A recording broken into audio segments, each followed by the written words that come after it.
할렐루야. 오늘 저희들 수요예배 이사야 40장 12절에서 31절 말씀을 가지고 이사야 강의 26번째 시간 말씀을 나누도록 하겠습니다.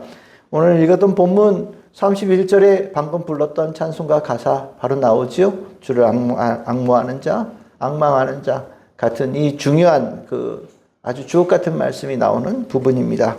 우리 이사야 40장 중요하다라고 말씀을 드렸어요. 1절에서 11절까지 하나님께서 이사야 예언자를 통하여 포로지에서 절망 가운데 있는 이스라엘 백성들에게 위로의 말씀, 즉 하나님께서 그들을 회복시키시고 새로운 시대를 여시겠다라고 하는 소망의 말씀을 선포하셨습니다.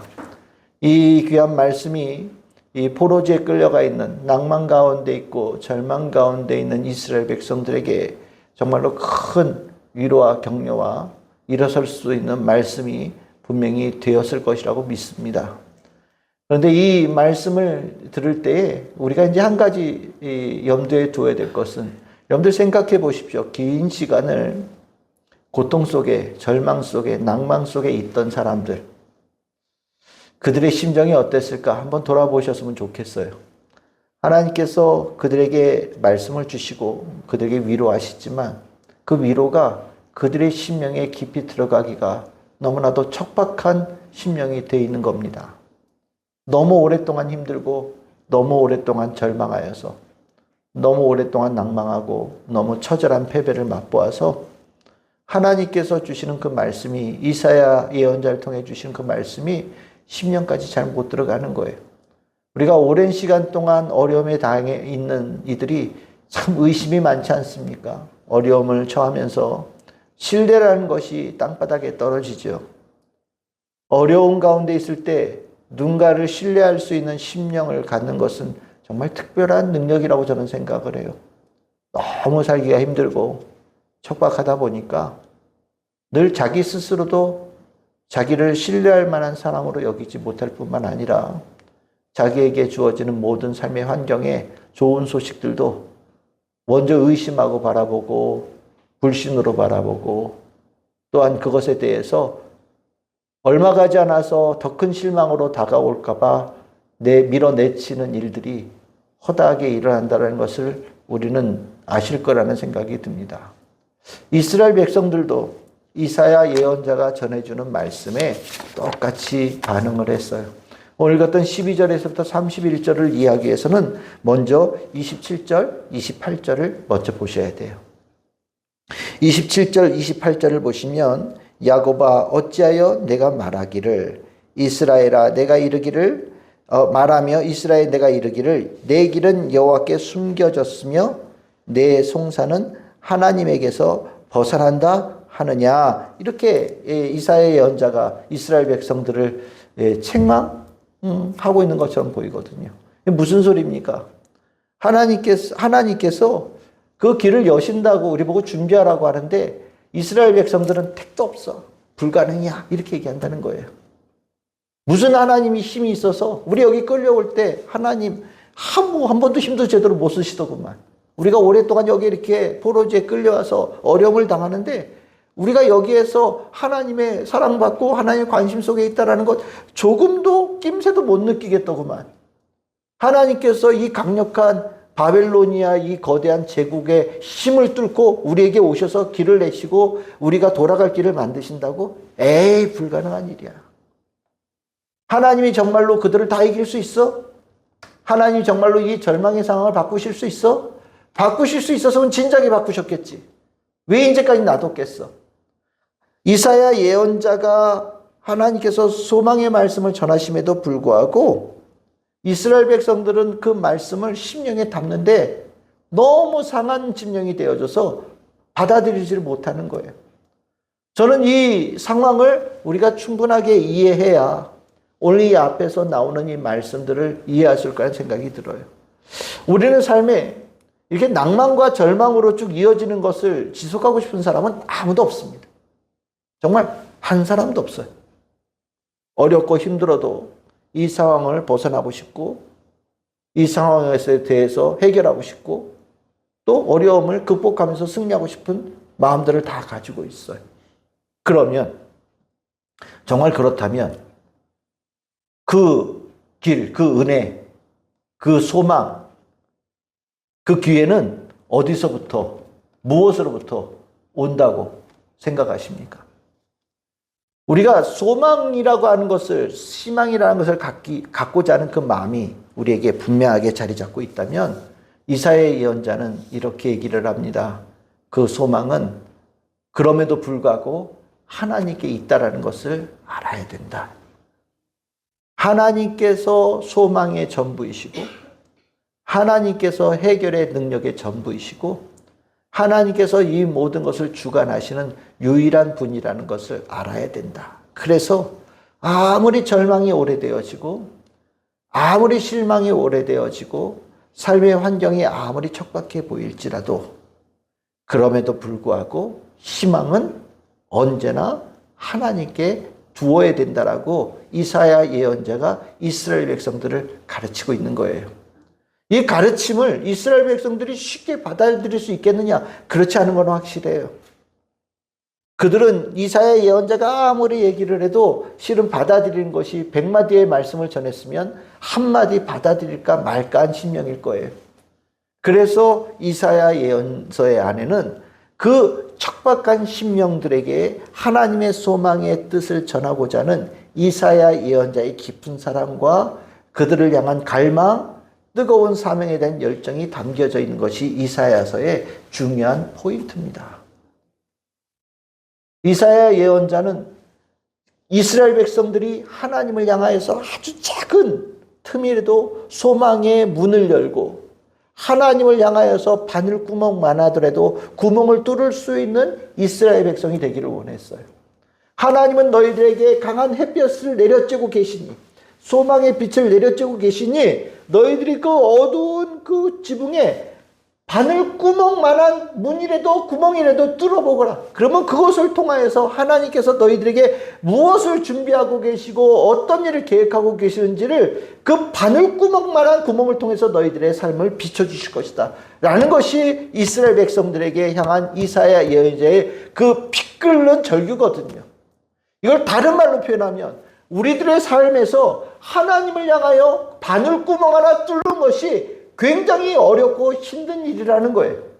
절망 속에서 하나님을 향하여 구멍을 내는 것이 그만큼 대단한 결단과 어려운 문제들을 해결하고 또 극복하고 용기를 내어야 뚫을 수 있는 것이라는 것을 알려주는 거예요. 우리가 하나님을 향하여 소망을 갖는다는 것을 쉽게 여기면 안 됩니다. 우리의 믿음을 총동원하고 우리가 하나님께 주신 그 은혜의 말씀을 정말로 우리 심령에 가득 담고 수많은 믿음의 형제들과 함께 격려하면서 우리가 할 수 있는 것이 무엇이냐? 하나님을 향하여 소망을 두는 구멍을 내는 거예요. 우리는 그 구멍을 힘을 내어서 믿음을 동원하여서 구멍을 내는 그 과정을 통하여서 하나님을 향한 새로운 시각을 갖게 되어지는 성도로 거듭날 수 있는 겁니다. 그것을 이사야 예언자는 뭐라고 표현했느냐? 악망한다 라고 표현하고 있는 거예요. 악망한다. 우리 이사야서에서 악망이라는 단어가 굉장히 중요한 단어로 계속해서 나오고 있거든요. 하나님을 악망한다. 악망한다는 게 뭐라고 그랬습니까? 주목하는 거예요. 그 주목하면서 기대하는 겁니다. 기대하면서 기다리는 거예요. 집중하는 겁니다. 악망한다라는 게 그런 거예요. 우리가 악망하기 위해서는 무엇이냐? 우리의 생각을 바꾸어야 되는 거예요. 늘 주님을 악망하면 이 이사야 예언자의 말씀이 뭐 그렇게 중요하게 여겨지지 않겠지요. 근데 이게 잘 안 되는 거예요. 안 되니까 악망하는 겁니다. 안 되니까 이 세상을 향해서 절망을 향했던 시각을 바꿔서 하나님을 향해서 돌리라고 가르치고 있는 거예요. 그 시각을 바꾸고 생각을 바꾸고 그러면서 하나님에 대하여서 불신의 대상에서 신뢰의 대상으로 바꿔가는 그 과정에 치열한 싸움을 통하여서 하나님께서 이스라엘 백성들에게 주시는 그 소망이 이스라엘 백성의 소유가 되어지는 축복의 삶으로 바뀔 수 있다는 거죠. 하나님을 향하여서 우리가 시선을 바꾸지 못하고 마음을 바꾸지 못하고 하나님에 대해서 소망에 악망에 관한 이 시각을 갖지 못하면 하나님은 우리에게 아무리 강한 빛을 내려쬐고 계셔도 우리는 그 빛의 은혜 입은 자로 소유자로 기업의 자로 살 수 없는 거예요. 어떠십니까? 여러분들은 하나님을 향해 악망하고 계십니까? 삶의 소망을 하나님께 두고 하나님께 주신 빛으로 향해서 나아가는 성도의 삶을 살고 계십니까? 하나님께 주신 빛이 여러분들에게 참 소망이 되십니까?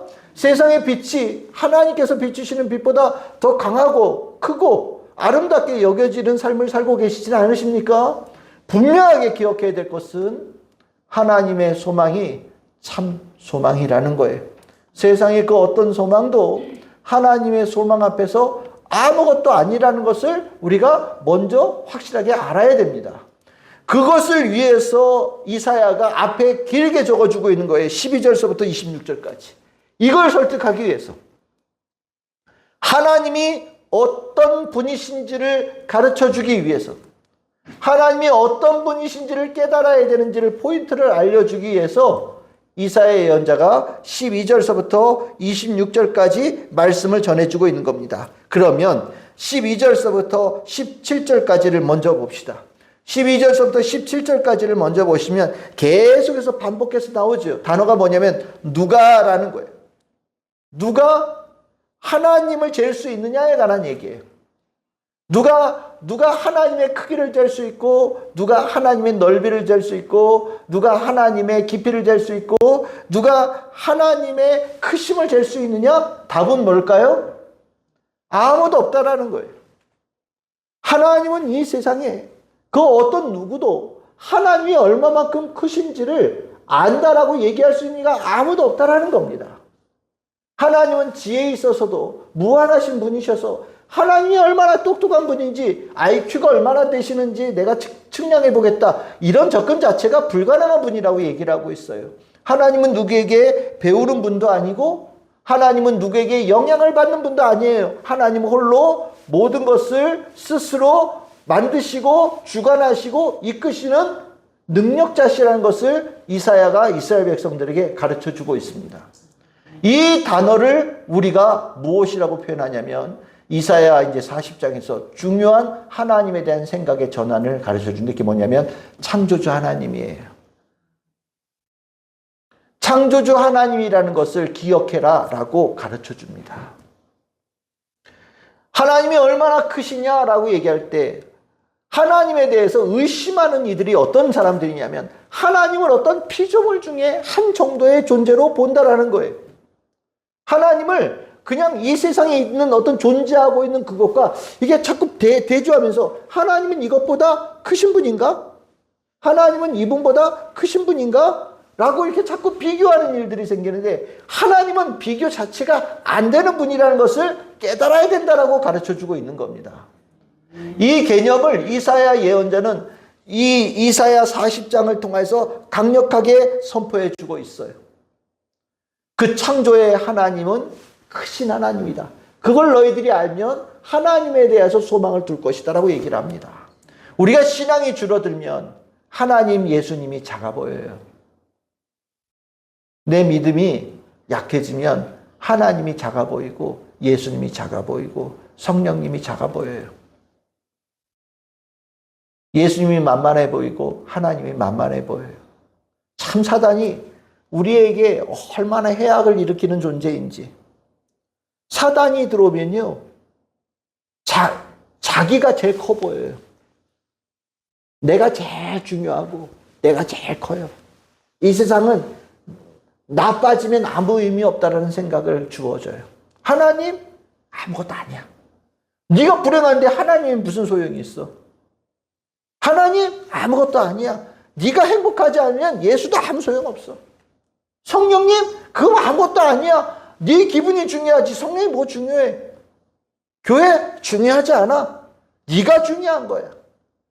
하나님의 말씀, 아유 그거 누구도 쓸 수 있어. 네가 중요한 거야. 네한테 기쁨이 되어지지 않는 하나님의 말씀은 다 소용없어. 사단은 우리에게 하나님, 예수님, 성령님, 하나님 말씀, 교회 모든 것들을 다 작게 여기게 만들어요. 그리고 나면 그 피해를 처음에는 기분이 좋을지도 몰라요. 왜?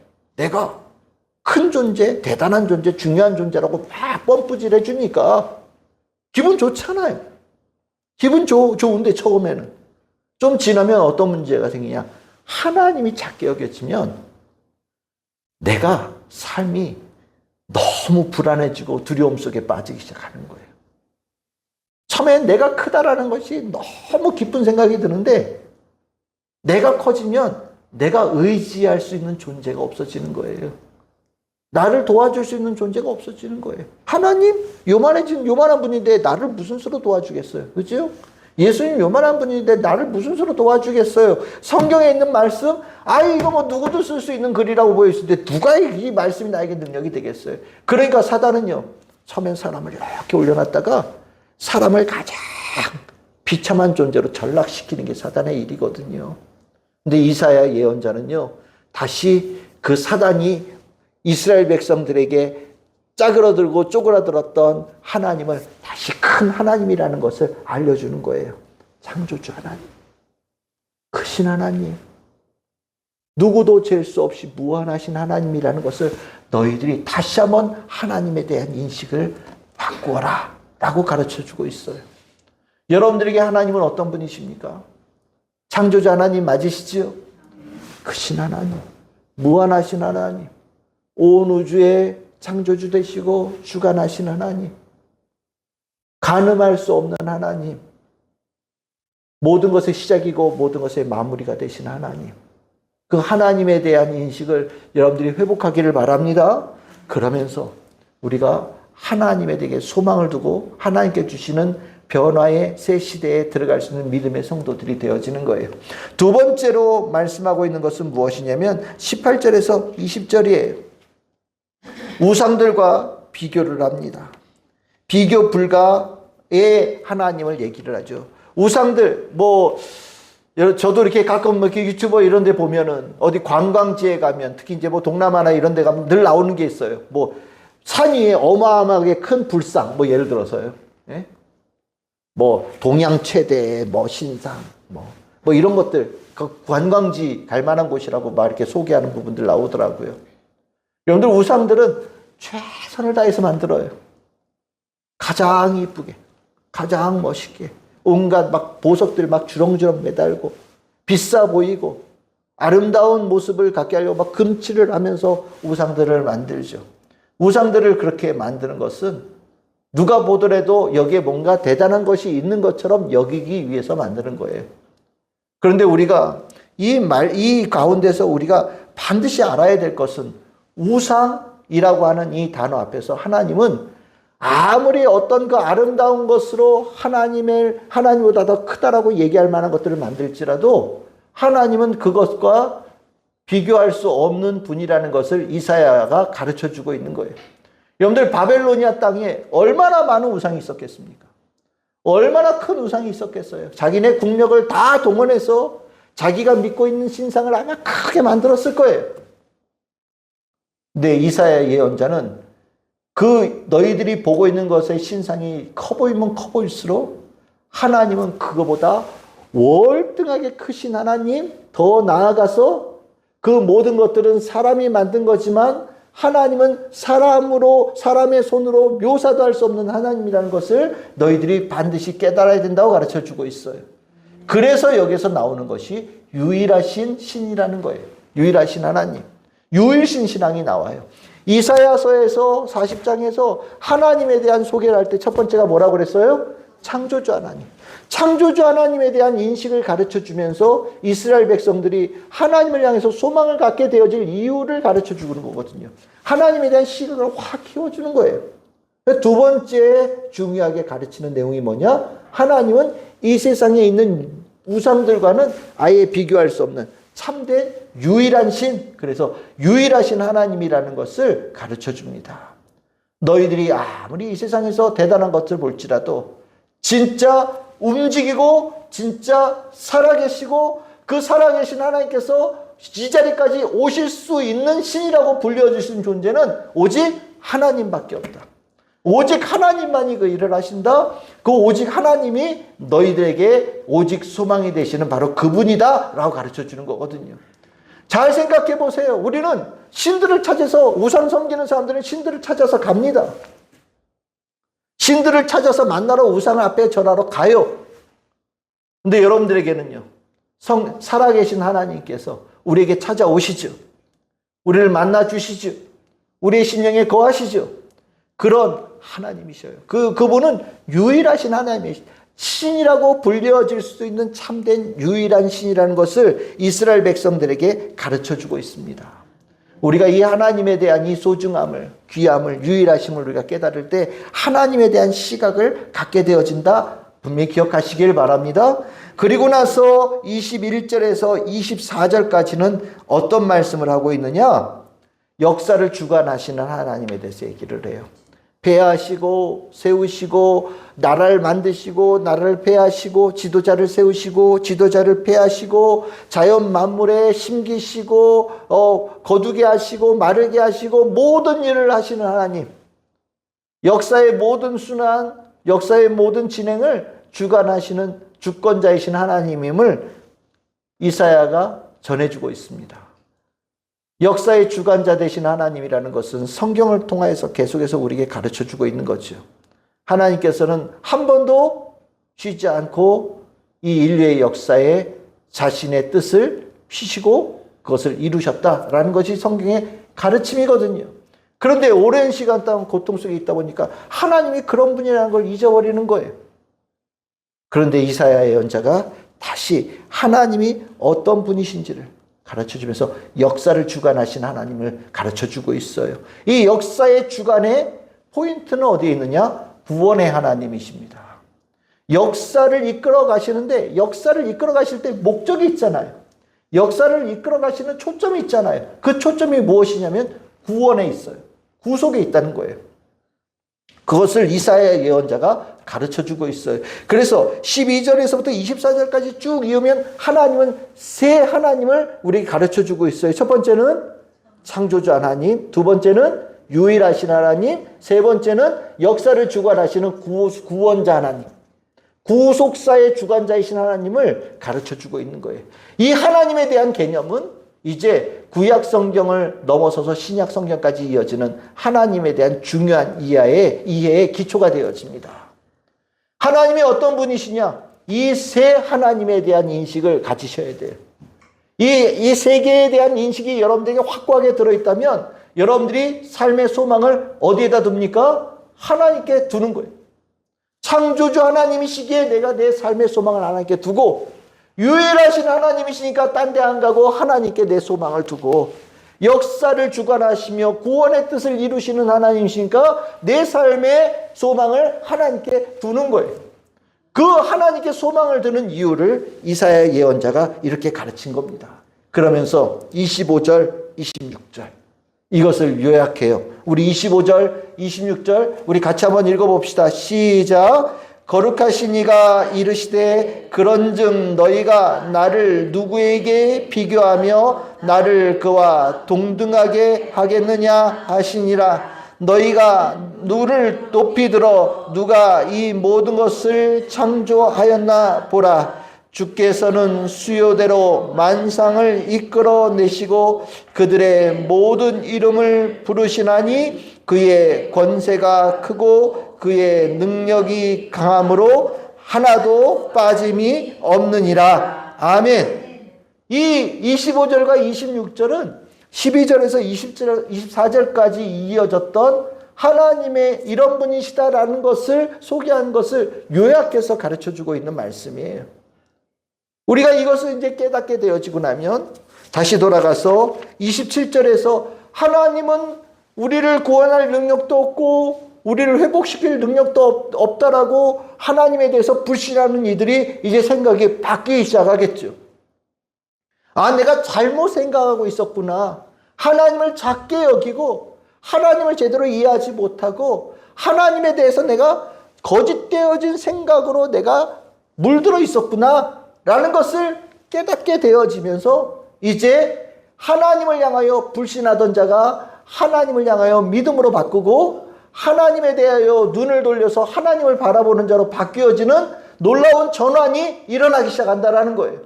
그러면서 이제 우리가 알고 있는 말씀이 31절이죠. 하나님을 여호와를 앙망하는 자는 새 힘을 얻는다라고 얘기하는 거예요. 하나님이 이렇게 창조주 하나님, 유일하신 하나님, 구원자 되시는 하나님이라는 것을 이 안에 하나님께서는 이것을 통해서 우리에게 그 은혜를 우리에게 지금 주고자 하신다라는 거예요. 그 하나님께서 가지고 계신 모든 능력을 이스라엘 백성들에게 주고자 하신다. 이스라엘 백성들의 삶을 새롭게 변화시키는데 쏟아 붓기를 원하신다라고 이사야 예언자가 이스라엘 백성들에 전해주고 있는 겁니다. 우리에게 전해주고 있는 거죠. 하나님은 준비됐다는 거예요. 우리의 삶을 바꾸기를 준비해놓고 우리들의 삶의 새로운 시대를 열기를 이미 다 준비해놓고 계신다라는 거죠. 그러면 이제 우리는 무엇을 해야 되느냐? 그 하나님을 받아들이는 거예요. 모셔드리는 거죠. 하나님을 내 삶의 문을 열어서 기쁨으로 영접하는 자가 되어질 때 하나님께서는 그러한 자에게 새 힘을 주신다라고 선언하고 있는 겁니다. 이 새 힘은 생명일 수도 있고 새 인생일 수도 있고 새로운 삶의 전환점일 수도 있고 그의 삶의 모든 것을 바꾸는 하늘로부터 내려오는 축복과 은혜의 시작이다라고 말씀을 드릴 수 있겠습니다. 앙망하거라. 하나님은 너희들을 향하여 이렇게 주목하고 계신다. 이제 너희들이 이 땅을 바라보며 절망하지 말고 너희들을 구원하기 위해서 사랑을 준비하고 계신 하나님을 향하여 눈을 들어서 하나님을 앙망하거라. 하나님께 기대하고 하나님께 너희들 기도하면서 하나님의 뜻이 이루어질 그 날을 준비하거라. 지켜보고 주목하고 집중하거라. 하나님께서 주시고자 하는 모든 것들에 받는 자가 수혜자가 바로 너희들이 될 것이다 라고 이사야 예언자가 우리에게 가르쳐 주는 거거든요. 오늘 이 시간 우리는 다른 것 아니에요. 우리가 늘 신앙생활하는 것은 하나님을 앙망하는 겁니다. 하나님께서 준비하고 계신 은혜가 있고 준비하고 계신 축복이 있어요. 우리는 그것을 아는 사람들이에요. 우리는 그것을 믿는 사람들입니다. 하나님께서 주시고자 하면 막을 자 없고 하나님께서 주시는 그 모든 것들은 이 세상 그 어디에서도 얻을 수 없는 존귀한 것이라는 걸 알고 있고 하나님의 능력이 나타날 때 우리들의 삶에 거듭나는 자, 새롭게 되어지는 자, 모든 역경을 뚫고 이겨내는 자, 문제 해결의 역사가 일어나는 삶이라는 것을 우리는 이미 알고 있습니다. 그래서 우리는 예배를 통하여 하나님을 앙망하는 거예요. 오늘 이 시간 우리는 하나님을 앙망하는 겁니다. 우리에게 주시는 그 은혜로 하나님을 더욱 깊이 있게 앙망할 때 오늘 이 예배, 모든 예배는 하나님께서 주시는 새 힘의 은혜를 입는 시간이 되어지는 거예요. 우리에게 주신 이 말씀이 늘 언제나 여러분들의 심령의 소망으로 살아있기를 바랍니다.